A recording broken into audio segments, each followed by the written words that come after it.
Dopamine swipe, dopamine swipe. Followers, likes, double tap. Now they control your life. What's going on, beautiful people? Welcome back to the 817 podcast, where we talk about the lovely city of Fort Worth, what's going on in politics, business, culture, and all the amazing things that happen in the city, and also the things that need accountability. Jimmy, what's going on, man? Not too much. I know you're on the road, and so we're recording on Zoom. But it was a beautiful weekend here in Fort Worth.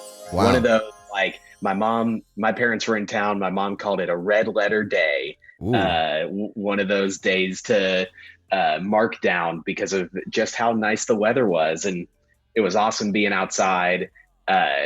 So I feel like we get like maybe 6 weeks out of the year where we're like, oh, this is perfect weather, and we're running through one of those right now. Well, I'm jealous, man. I've been in Kansas and Garden City, where it smells like cow manure, and Phoenix, where it was 93 yesterday, so you know. But yeah, no, I'm glad things are going well. Yeah, and I'm currently in an Airbnb. It's about 1,000 square feet, 2-bedroom, 1 bath. I think it's $1 million home, here in Phoenix. So glad you got to see family, and hope things are going well. But let's talk about how we're going to go through this agenda. I'm really excited how we're going to do this episode. It came out of nowhere, and I feel like we're on to something pretty good. Yeah, we had fun playing our little fill in the blank game at South by Southwest, and so we figured we'd try another game for our big story today, and that's going to be zeros and heroes. So we feel like a lot of the news this week was focused on individuals, and we want to do some highlighting and lowlighting of those individuals on the show today. But first, we've got some small stories to get into. What do you want to lead off with? Well, I say we dive into the local kind of city council coming to a compromise on the map. Shout out everyone who's kind of been documenting what's happening at city council and what's happening with the redistricting confirmation. So, Jimmy, give kind of your rundown on how you kind of feel. I know me and you were talking about, we thought this was going to go towards, the version 4, as many people wanted that. But it seems like they got together, and now they didn't do that. And now people are kind of like, what was the point of that meeting? I don't know. What's your kind of take? Yeah, definitely. First, like you said, a big shout out to Rachel at the Fort Worth Report and Harrison at the Star Telegram, who have been sitting through a lot of hours of redistricting meetings, both open to the public and closed to the public. But a little rundown from this week. Earlier in the week was the last public comment meeting of the redistricting process. And last week we highlighted versions 2, 3, and 4 of the map that were being considered. We asked the question, like, why is version 2 even still around? And that seemed to be reflected. It really didn't get much runtime in either of the meetings. But version 4 is the one that 81% of speakers that showed up to the public comment meeting on the 22nd supported. Now, a lot of them had small tweaks that they wanted to be made to version 4. And so that night, Carlos Flores, or the next morning, Flores and his team of whoever took some of that feedback and put it into a new map that was just a modified version of version 4 and submitted that the next morning. That ruffled the feathers of some city councilors who were saying, like, why is something new being submitted this late? Which I don't know if you can really call this new, like it's what we were going off of. And yes, there were some changes. So I understand the frustration of not being able to dig into it beforehand. But also, like, you're working from a canvas that you know pretty well. And after like 6-7 hours of arguing, conversation, couple break times, a lunch time, they finally came together and supported what essentially will be that map. So the final map resolved notable concerns voiced during public comment, including moving Panther Island back into District 2, which version 3 of the map, which Nettles was fighting tooth and nail over, had moved that away from District 2 into District 9. Riverside Alliance will be together in District 11. South Hemphill Heights will be in 11. The residential parts of Rosemont will be in 11. And a portion of Poly will go to District 11 along Vaughn Boulevard. The portions that were predominantly Hispanic were moved into District 11, and District 8 will keep the Rosedale corridor, including Texas Wesleyan, using Vickery and Beach as a divider. Eastern Hills will be in District 11, and Old Handley west of Loop 820 will be in 11. The entirety of Wedgwood will be in District 9. So we're like 9-10 months into this thing. We had an independent redistricting committee. We've had all of these meetings, canceled meetings, rescheduled meetings, and it kind of just came down to a bunch of arguing between city councilors, which came off as kind of petty and like not the way the process should have been handled. Yeah. Yeah, I was really just impressed with now you got to see like, Nettles really upset, and then Jared and Nettles kind of finally maybe having disagreements, and the idea of Wedgwood being a part of District 9, that's so interesting because I feel like, Wedgwood is such a different neighborhood than like what District 9 traditionally is seen to be. Wedgwood has that kind of potential, like on the crust of the city, kind of the beginning of the suburbs, but has like, I just think it's interesting how that's going to create a District 9. And then also with like Beck getting emotional and Beck, feeling like she failed her Hispanic constituents. I thought all that was really interesting because it to me feels like we before this meeting, everyone was really excited because it sounds like they were going with version 4, and everyone seemed like, wow, they listened to the people who wanted version 4, right? 80+% of people who were in the meeting wanted version 4. So it just seems so weird how now I feel like we're now back to like, man, this did not work out at the end.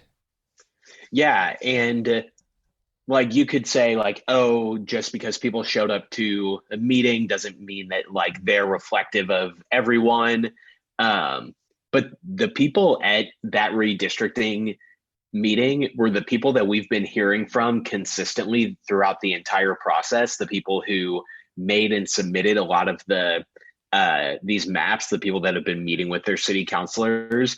And so, and they are coming from a lot of minority groups who are trying to push for the representation that the city's been looking for a long time.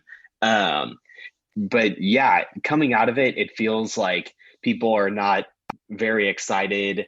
And I think that's reflective of a broken process that could have been done independently, should be done independently, because you look at this map and there's two things that I get from it. Like, one, Fort Worth's urban sprawl is ridiculous.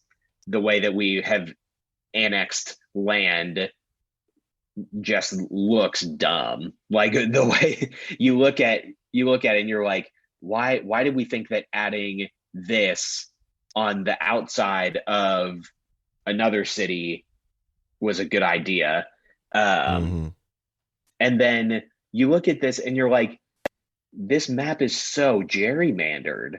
Like, these districts make little to no sense when you look at them. Like, I think District 4 is compact, looks nice. District 2 is compact and looks nice. District 10, like, that area is going to look weird regardless, just because there's, multiple other cities Yep. within that jurisdiction. But for what it could be, like, it's compact, looks nice. And then the other 7, you're just like, what is wrong with these? And I think that one, like, that shows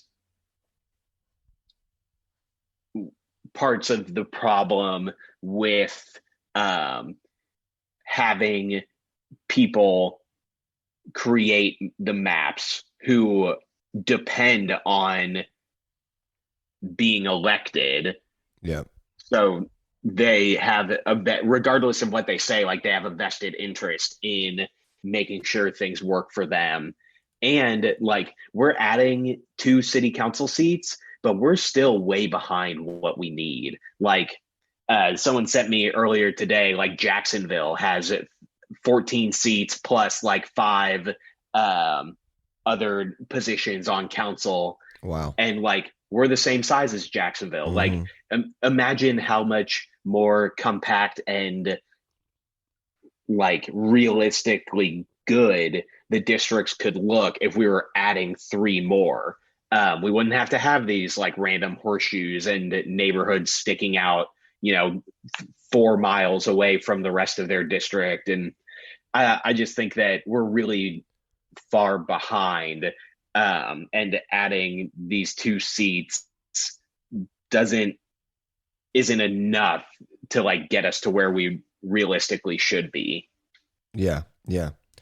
Well, I guess we're going to see. There's not much we can do. I know there's people who are going to try to fight against this, as we're going to talk about some people in the heroes and zeros.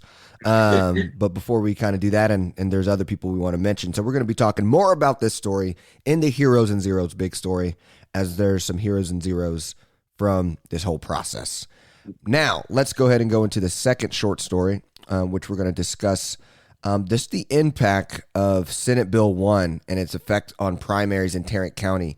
Now, this was out earlier in the week, and it's just basically talking about the impact of the new election laws around, voting by mail, all the things that you need in order to do that.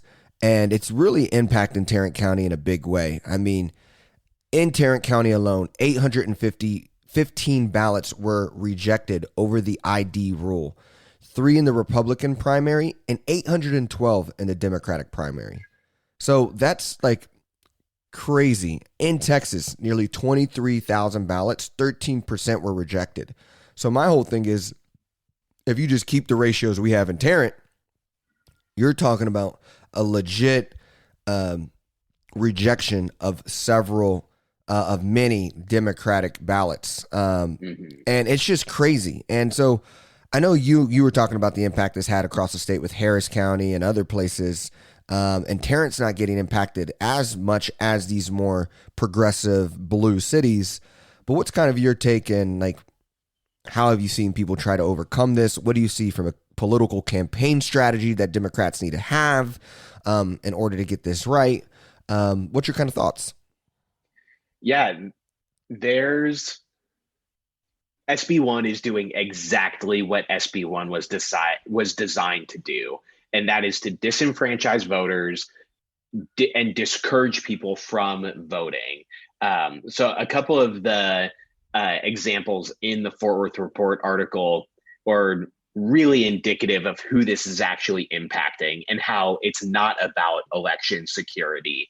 One person, a 70-year-old who has to use a scooter to get around, missed an election for the first time in her life. She applied for a mail-in ballot. It never came.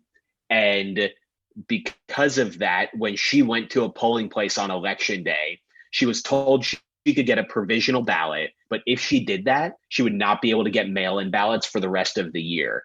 Now we're talking, we know we've got a May local election. I think there might be even another one before we get to November. So to her, like, it's not necessarily feasible for her to be getting to a physical polling location every time, and she shouldn't have to. But now, like, if she had taken that ballot during the primary, she wouldn't be able to apply for mail-ins for the rest of the year. Other people, especially with disabilities, that are saying that they sat out voting for the first time ever because of how difficult the process became for them to get a ballot correctly and do things right. So it's not even the rejections that we're worried about too. It's the people now who are going to be like, hey, I'm not going to vote in the future because this is just too difficult. Yeah, like, it's not worth our time and effort. Yep. So one, like, why we shouldn't be doing anything to disenfranchise people with disabilities, like, not even in a Democrat Republican split. Like, voting should be as accessible as possible to everyone. And that's why things like mail-in ballots exist. So especially if you're a Democrat running in the November election, I would think that you would want to be finding a way to work with every single, like, nursing home in your city, county, state, to be making sure that there are so many buses going to and from polling locations, that there are polling locations nearby that are easily accessible to people with disabilities, or creating a system that is easy for people with disabilities to get to physical voting locations, whether that's because they're old or they have some other sort of disability. Because I think that this is really going to play a major role in potentially millions of ballots come November. Yeah, and what I reading through the articles, I just found it interesting, and no one really took it to the point of, I thought, like, because it's older people, which usually vote Republican, this would have had much more of an equal impact, but it's not. So that's just even the more confusing part to me is this impacts, because you have to be at a certain age to, or have a disability in order to have mail-in ballots. So it's just like that's the part that's so shocking to me too, is that, like, we get told that as millennials and Gen Zers, it's the boomers who are voting against the things that would help us out. But like, now looking at this, it's impacting older people who vote on the Democratic side. So that's just interesting. Yeah, and even, like, for attendance, people who are aides and helping those with disabilities to come and vote, like, they have to sign an oath now that leaves them liable to criminal prosecution if something was incorrect. You used to be able to use a stamp your signature for people who can't physically write anymore, but now all signatures have to be wet ink, meaning that the person has to physically sign it. So, I mean, I think that SB1 did exactly what it was intended to do, and it's unfortunate to see how it already affected Tarrant County so far, and I'm sure even more so will come November. Yeah. Well, definitely going to have to create strategies, because, man, when I'm just looking at the impact it has on Harris County, which Harris County had such a pivotal role in showcasing, like, the hope of Texas, and how they did over 18% rejection of their mail-in ballots. I mean, that's insane. Yeah, and like, the ability to do drive-through voting is gone now. 22% in Bexar County. I mean, almost 23% in Bexar County. Crazy. the places who were really pushing the envelope and making voting accessible have lost all of that progress immediately. Yeah. Yeah. Even Rep VC kind of said, obviously there's an emergency and the Republicans don't need to be prideful. They don't need to try to defend the indefensible. They need to just admit that they went too far and it was a mistake. There's just no way that there should have been that many ballots that had been thrown out because of this law. So yeah, and it's just crazy because when you have like international news and you have other things getting average Americans' attentions, this is just massively flowing under the radar, but should be more something that's at the top priority of all Texans and heck, even nationally. So crazy stuff. Yeah. You ready to get to the big story? Let's do it. So let's tell them what it is again and how we're going to do it.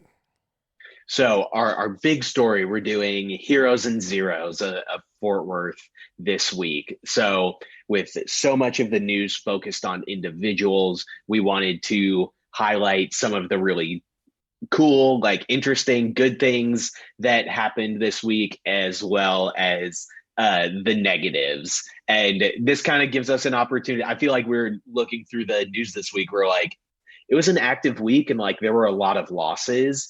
And I feel like this gives us the opportunity to hit more of our wins and losses than we usually would, just because it was such a polarizing, active week. Yeah, so heroes and zeros, obviously to explain, heroes are people who like, wow, I think like, man, really cheering for you right now. Zeros are just people who are being a dud, wasting up some oxygen, messing things up. So do you want to do zeros? You want to start? I know we wrote the list heroes, zeros, but you want to do zeros and then heroes, or how do you want to do it? Let's go back and forth. Okay, so like start with heroes or start with zeros? What do you think?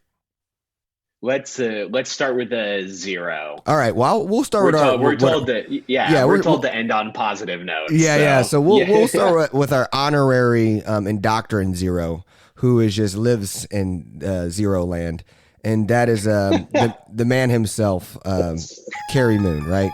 Carrie Moon, everybody, right? So there it is. So a little bit about Carrie. Carrie is in May going to do 2 days of jail time for him not agreeing to or not listening to his probation and for his DWI, and he's also having to wear a ankle bracelet for I believe 4 to 5 months. And to me, what I get frustrated most about Mr. Carrie Moon is he will not follow the rules of the law, but then he would use that to tell people to not do things in districts maps. So he would go against a horseshoe idea in the map because he's like, well, do we really want to do something that could get us in trouble legally as a city? And it's just like, that's the part that really frustrates me about Mr. Moon. And so that's where I'm kind of giving him the zero. And then also just all the complaining he's done on the excuses of why he, consistently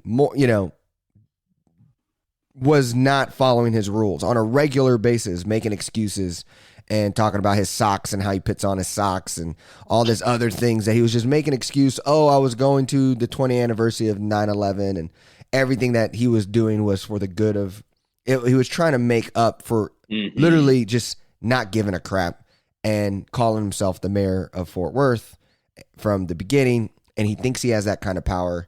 And this is just the example of, honestly, just white privilege and how it works. So, zero. Yeah. And if you've had like a DUI, DWI, you've been in trouble with the law for whatever reason, like that doesn't define you. and Yeah. it shouldn't define you. And so like that's not why the whole situation around Kerry makes him a zero. Like he from the start, yeah. So like he got the DWI in like right nearby a school, didn't apologize during city council about it, didn't make a public statement of like, hey, like I had a lapse in judgment, I'm so sorry. That same week, rejected a Vietnamese restaurant from getting their liquor license because it was too close to a school. Like, come on. Then comes out later that when the cops pulled him over, he said, do you guys know who I am?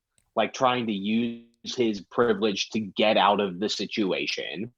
Then goes on violating his parole, like you said, flaunting it like it's nothing. And when it comes out that he has done that, like you said, coming up with all these excuses, whatever. Now he takes a plea bargain, which I would love to like know the details of. If that does become public, I'm sure that Harrison and whoever is covering it for Fort Worth Report will be on top of that. And walks away with 2 days in jail. Like he's gonna have to continue wearing an ankle monitor. Is he gonna violate again? Like I don't. The track record seems to point to that. And just continues to flaunt so much of his privilege that it's just such a bad look for someone like that to continue sitting on Fort Worth City Council. Yep. And what I thought was interesting is that on Tuesday, the prosecutor offered to drop an effort to revoke his probation. So it's like, man, it even seems like, I just wonder how consistent is that for prosecutors to drop something like this to such a generous, you go from having to spend the 9 months of sentence in jail to 2 days. Like that to me is even, I'm curious of like, man, that seems really friendly, that seems very friendly. And then also, it says his ignition interlock device recording high alcohol readings 12 times from June 2nd to July 2nd. So 30 days, pretty much 12 times, had a high, couldn't work his ignition interlock device, had high alcohol readings. Like that's crazy. So like you said, a special election to replace Moon on city council is May 7th. Who's the hero? Can't come soon enough. Can't come soon enough. Hero this week, Mayor Maddie Parker had an interview with the Texas Tribune where she came out and said, I couldn't run in a GOP primary right now. I couldn't look myself in a mirror and do it. The party's become too partisan. She doesn't lead with her partisan affiliation because mayor's a nonpartisan position. And like, yeah, we've seen how we were sort of like gaslit into believing that with Betsy Price for a while. But like Betsy ran a much more centered conservative campaign for judge, got blown out of the water. And I just think it's really refreshing to have a leading Republican in a major city, come out and say, hey, like where the party is going is wrong. Like, I'm not a Democrat, but like, I don't identify with this party anymore. And so I thought that was just something that I really appreciated. And hopefully long term, like if Maddie does run for something else, we don't see her go off the deep end or even as far as Betsy started to go. Yeah.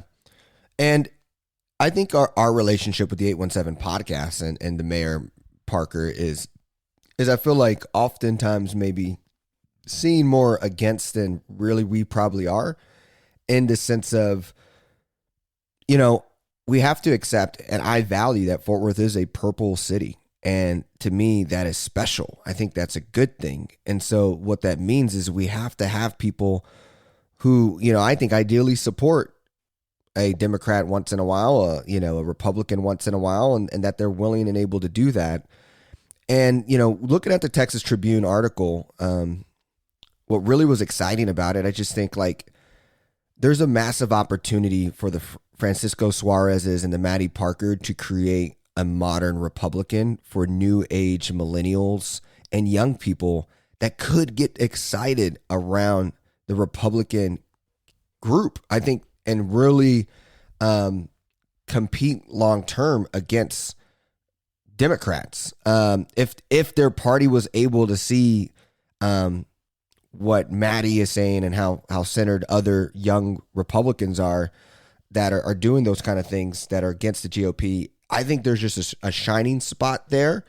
And I honestly believe if Maddie Parker keeps talking like this, she will make more of her impact in the Republican Party than into the city of Fort Worth, because I think the city of Fort Worth is okay, and I think we're moving. But what she's advocating for here, I think, is where some of her greatest work could be. And if she can get, somehow a national story and national conversations, I think there's Republicans who are desperately wanting to get away from the GOP and support people like Maddie and Suarez. Yeah, I agree. My push to her with this is endorse Deborah Peoples. 100%. Endorse Deborah Peoples. You don't have to endorse Manny Ramirez anymore. Take the next step and say, we can't have these people leading Tarrant County because you've said it essentially that we can't have these people leading Tarrant County. So follow it up. Yeah. And that would be bright shining hero, Maddie Parker. But that would be some Braveheart stuff. I think she would, cause she's so young that that kind of, she's really pinning it on the line if she did something like that. I mean, the police dude for sure. I just think Deborah in Tarrant, it has such a bad rap to the Republican side. That would just be hard, especially as long as her name's been out there. And the whole, Black Lives Matter and defund the police and things like that people would overplay on. Because honestly, Deborah's very centered, I feel like, as a Democrat as well. Oh, for sure. Progressives aren't she's super progressive. So it's just, I feel like how people see her in Tarrant is that she, people in the Republican Party is that she is. But it would make sense, but I don't know. It looks like we might have a Tim O'Hare county judge, and that's very, very scary. Yeah. When are you moving? No, I'm just joking. Can you put me in a box? So let's go to our next zero. You want to do our next zero? Yeah. My next zero is everyone at the Tarrant Regional Water District, specifically everyone in the Granger family. It has come out. We've known that nepotism was an issue at the Tarrant Water District. I love the headline that at the Fort Worth report that it falls somewhere between curious and suspicious. A survey found 40 family relationships between employees at the water district. Wow. It's one thing for it to be, a small family thing. Oh yeah, my mom works here. She got me a job. That's bad enough. Maybe 2 or 3 times, okay, whatever, it happens. 40 times? Yeah. That's insane.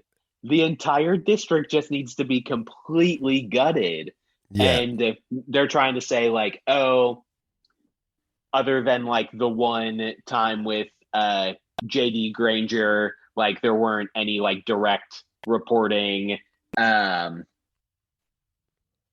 evidences of nepotism, but then it's like all of them are reporting to the same manager. I don't, it's so bad. Yeah. Like so bad.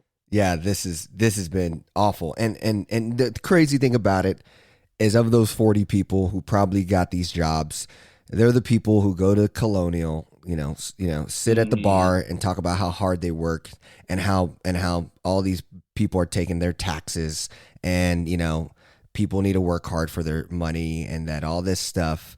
And these are just clowns that, if any of that's happening, you don't clearly see the real data, and the numbers show that you're just using your access, and there's nothing great happening. You're just using access. So yeah, totally. And like these are well-paying jobs too, like 112K in 2003, 206,000, 231,000, yeah, paying almost 400,000 since 2018 for consulting. Like this is a lot of our money that is flying out the door to a couple of families. Yeah. It's pretty crazy. My hero for this is, let's talk about real legends of Fort Worth. I want to talk about Mr. Roach, who passed away at 83 years old. I obviously, as a newer Fort Worthian, and didn't go to TCU, didn't know much of John Vincent Roach II's life, as also being super young, and not connected back in the day, and also throughout this guy's life. But this guy Betsy Price called him Mr. Fort Worth. And I think what's really cool about him is, like, when we talk about innovation, we talk about Fort Worth potential to compete with other cities. Mr. Roach was kind of a real innovator. I mean, so much that, he introduced one of the first retail home computers, the TRS-80. And he even hired Microsoft co-founder Bill Gates and Paul Allen to write the software code for the computer, and Radio Shack and all these other things that, he did to make computer and technology and accessible to people, so that we could really accelerate our growth as a society, comes from Mr. Roach. And I think that's super cool, that a Fort Worthian was a part of that and has the respect where even Bill Gates, shared a testimony on his passing. When an innovator recognizes real, right? Real recognizes real. That to me was awesome. And I also thought it was really cool how, me and you you might think this is funny, is that Mr. Roach actually helped Star Telegram be the second newspaper ever to go online, and back in the 80s, and it was $5 subscription to read the newspaper online.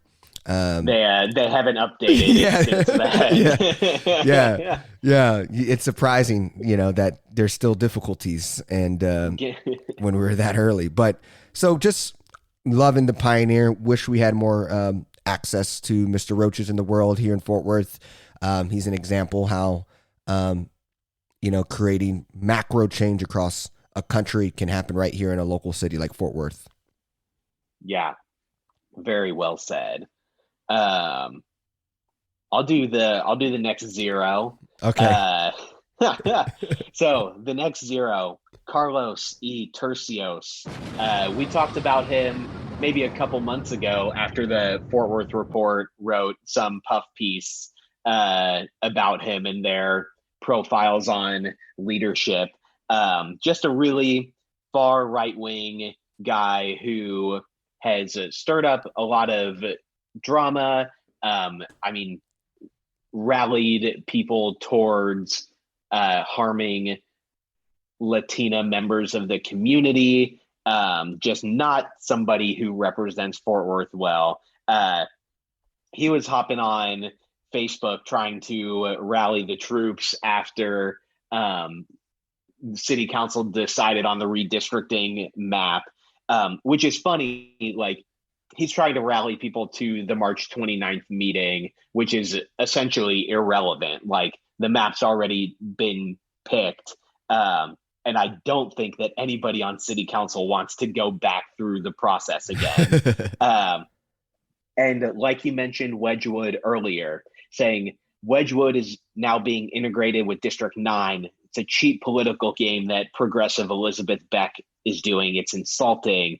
First, she tried to take Panther Island away from District 2, and now she wants all of Wedgwood. You also have a horseshoe district created to help incumbents not have aggressive challengers. This map is a huge no. Goes on tagging all these people. Like, it's just real. It's really funny. Yeah. It was really funny to me to see, like, one, this is a map that Elizabeth Beck was arguing against consistently. Like, she might still vote against it next Tuesday. Yeah. And just like throwing her under the bus there. I just thought the whole thing was funny. And you're trying to jump into the redistricting game after it's already done. Like, you haven't been there through the entire process, and you're also trying to rally against some Hispanic opportunity districts. Like, get out of here. Yeah. Zero. Yeah, big time. Carlos, I mean, and he's a young kid, like, hopefully, I don't know, it shows that it goes all, it goes all the way down. I mean, he's like, what, 20, 21? I mean, he's like not too old. Yeah, something like that. So, yeah, big zero. He might have a career, though, if he wanted to be a pastor at Mercy Church. That could probably be where he can make his success.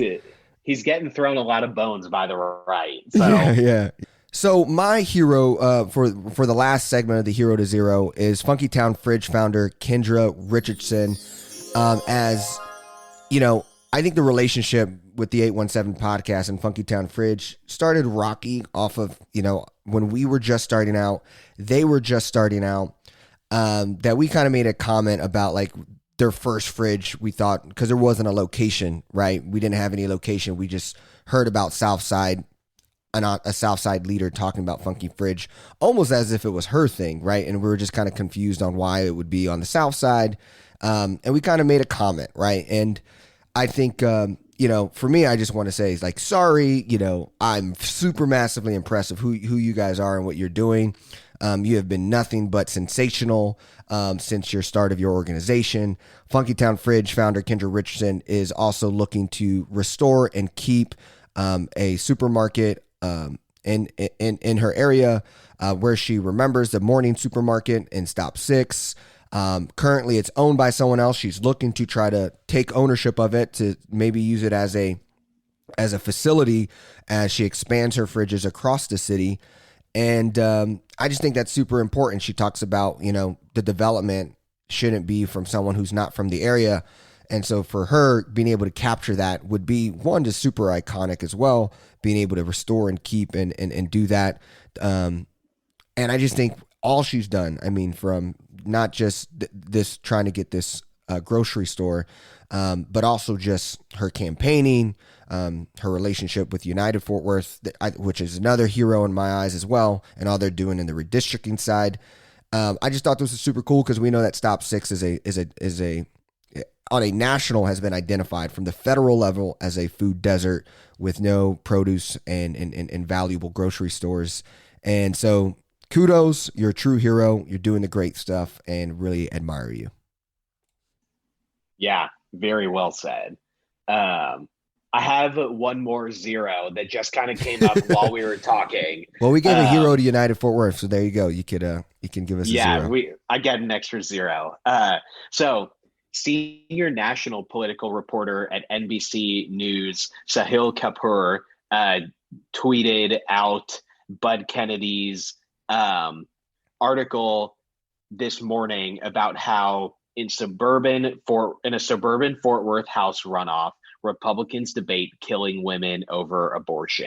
Wow. Yeah. And I'm surprised that the debate over abortion hasn't gotten to this point yet, because these people are operating if these people are operating under the assumption that abortion is murder, then wouldn't the murderer deserve, couldn't you seek equal punishment for the quote unquote murderer?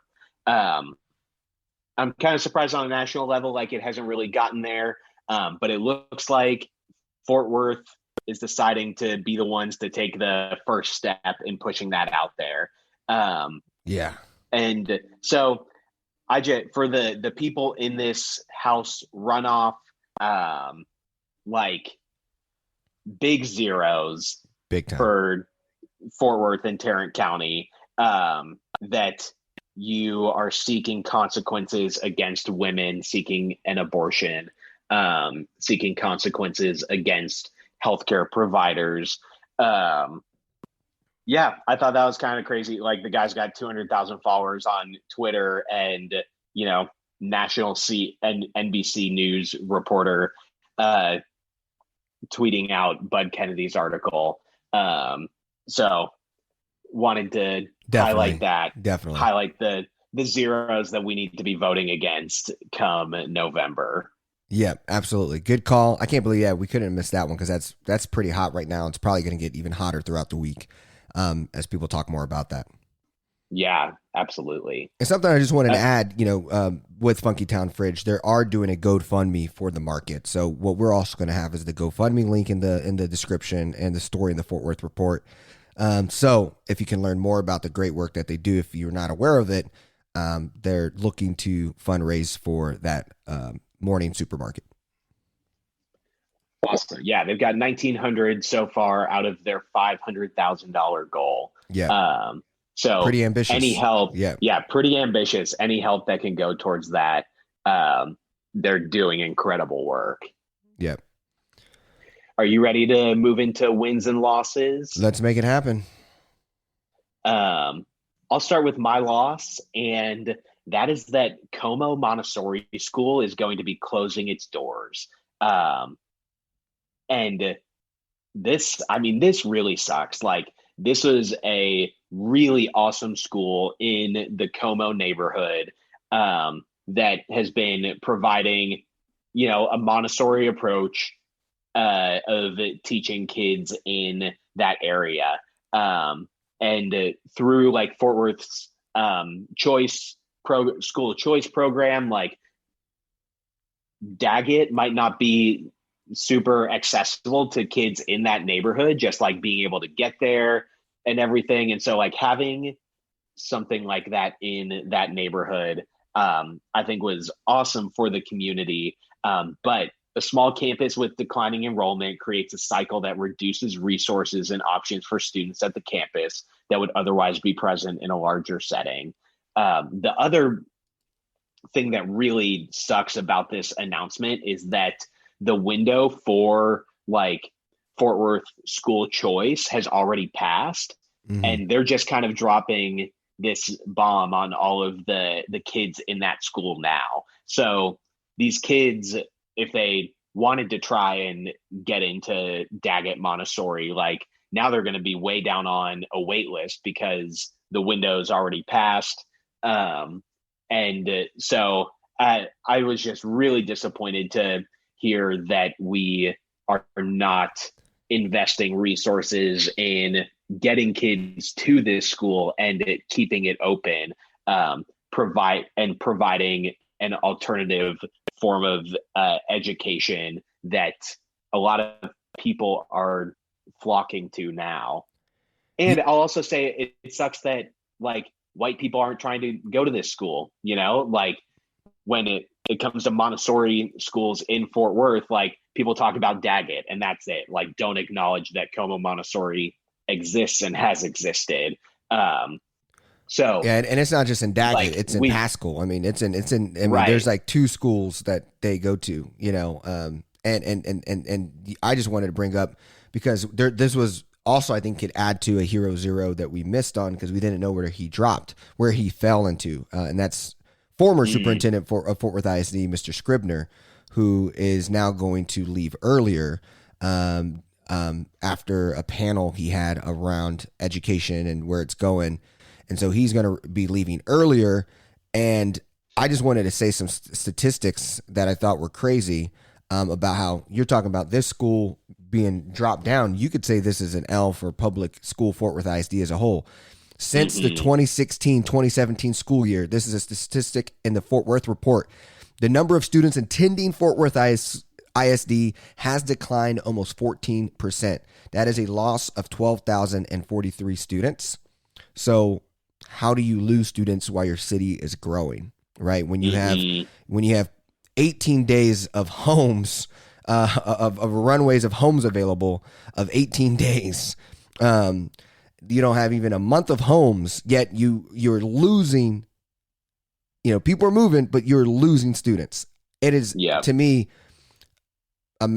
probably on top of the voting bill, Senate Bill 1, transforming public education and the language around it is just needs to be a priority. Because I'm in Phoenix, and same thing. I spoke to a public school here. They're talking about nobody is going to school here. And there's all these new hipster gentrified neighborhoods around this school, and the entire school is a Title I school, and everyone else drives 45 minutes to go to a school. So it's serious, man. And it's going to continue to impact low income kids who can't have Montessori's, like you said. Yeah. When I read that, I was like, man, like this is a massive loss for Fort Worth. Yeah. My loss, I'm going to keep it short and basic, but it's just the tornadoes. We had 11 tornadoes. People were impacted, and I just hope everybody's okay. I know, I hope it's, if you've, have to do something to your home. I know I can't imagine how hard that is with just like the current status of everything, and just trying to get anything done when it comes to repairs or impact and insurance. I just hope everyone was at the end of the day safe. We did lose one person throughout the tornadoes. But that just to me was a loss that, if anyone did impact their home, because that's not a fun or, a thing that people, expect to do with everything on top of their lives already. So, I would just say now, the tornado, I'm glad there's good weather today, but it seems like, the tornadoes bit some people in the butt in their neighborhoods, and that's unfortunate. Yeah, absolutely. What's your win? My win is actually, I came out of nowhere with this one because I almost missed it. But my win is actually the Hispanic Fort Worth Chamber building their first bilingual small business incubator. And I just think that's super cool when you look at the growth of the Latino population. I'm even talking about where, East Side, some of my favorite places to eat is in East Side. It's ran by Hispanic people who are hustling in food trucks and restaurants, small businesses. And there's so much entrepreneurial ambition to want to live the American dream. And they're, to allow language barrier to prevent them from succeeding in Fort Worth is it would not be right to our city's growth. And so the fact that the Fort Worth Hispanic Chamber and the leadership and their donors and their partners have created a small business incubator that's Spanish speaking forward, I think is a huge win for our city. And hopefully we can have modern strategies on top of that to connect and relate to and connect to busy people in Fort Worth. Yeah, that's awesome.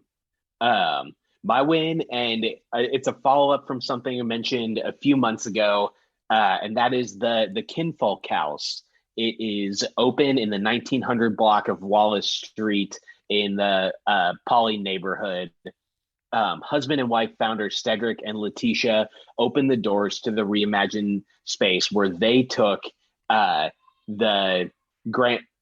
Cedric's grandmother's old house, 100-year-old house, and have turned it into a familial place for collaboration and community in an often marginalized neighborhood. It is a space for artists to come have a collaborative space for the community that is safe. And they're open now. They've got a ton of awesome artwork inside. They've done an incredible job. refurbishing the place. It is open Monday through Thursday from 9 a.m. to 1 p.m., Friday and Saturday, 11 to 5, and Sunday, noon to 5 p.m. Head to their website to book a time to go and see an amazing thing that they have restored in Poly. Yeah. No, really excited for that. And I have one last thing I want to highlight. So Holocron Toy Store in Fort Worth, it's like right across, it's, in the area where Fort Worth Barbershop is, right next to Muy Frio, kind of like a no man's land of where to get to. It has a much more national profile than it does in Fort Worth, I would say. Like if I told you that one of the leading Star Wars memorabilia shops was located in Fort Worth, you probably couldn't tell me the name. You probably wouldn't believe me that it was there. But the daughter of the owners was walking to a friend's house and was run over, was hit by two vehicles in like a hit and run, and she is in kind of like critical condition, but she's recovering. It's obviously a super long way towards recovering. She's been moved out of the ICU, and there was a big event this weekend where the Peter Mayhew Foundation, who Peter Mayhew was Chewbacca in the Star Wars films.